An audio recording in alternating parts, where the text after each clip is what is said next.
Hey guys, the other day I posted about why we buy, and today I wanted to follow up with who we buy from. And I want to start by saying that I'm not an expert in any of the psychology that goes into buying. However, I've read from some experts such as Dr. Robert Cialdini, who has 6 principles as to why and who we buy from. And so I want to share that with you today, again, just so that you can be more educated when it comes to your purchases. Okay, so principle one is scarcity. What scarcity means is just that. Maybe there's something that you want to buy, but there isn't a lot of it available.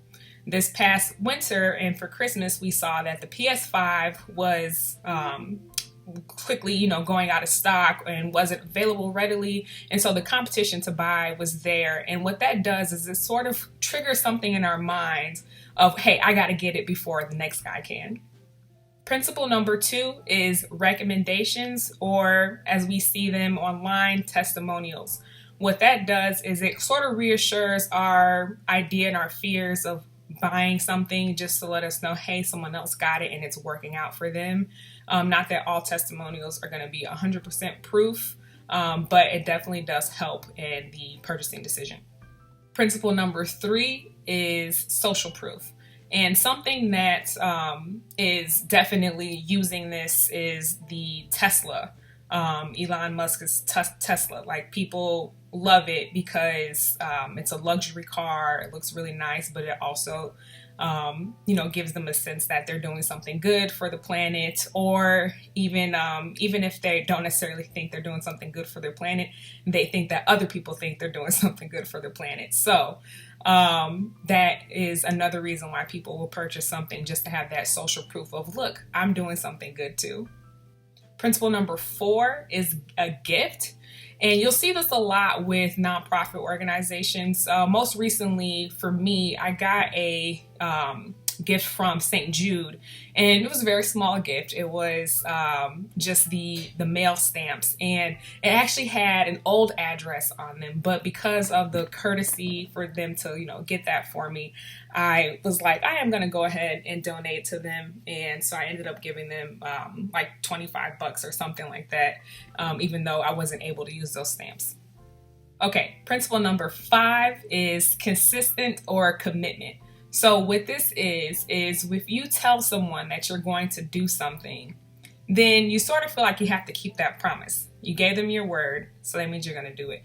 You see this a lot with gym memberships, and when you sign up for 8-week programs and things like that, you have committed to that. You told them you'd be there for it, that you were going to give it your all, and so you have this responsibility to show up and do it, and also, of course, to pay the membership. I actually had a situation similar to this a couple days ago. I was working out on Monday, and I usually skip Wednesday's workout because it's a little more intense and I can't do anything too crazy right now. And before I left on Monday, I said to them, I will see you guys on Wednesday. And now I feel like I'm obligated to go, even though it's not my typical schedule. So we'll see what happens tonight.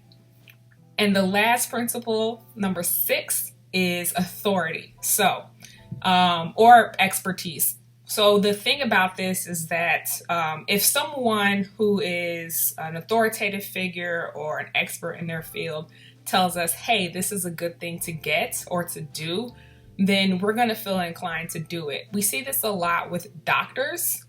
I will give a personal example. I went and saw my obstetrician when I first found out I was pregnant. And I'd asked them right off the bat, which prenatal vitamin should I take? And they told me that they didn't have one in particular that they recommended, but that they do see a lot of their patients take the 1-a-day prenatal vitamin. And so now I'm also taking the 1-a-day prenatal vitamin. It just is easy for me to get that information from them and to trust that they know what they're talking about. And so far, I feel great. If there's any other principles that you can think of, go ahead and shoot me a comment below and let me know if there's anyone in particular that you can relate to, or that you've made a recent purchase and you're like, this is why I bought that. I want to hear about it. Let's strike up a conversation and just let me know. All right, talk to you soon. Bye. You're being a butthead.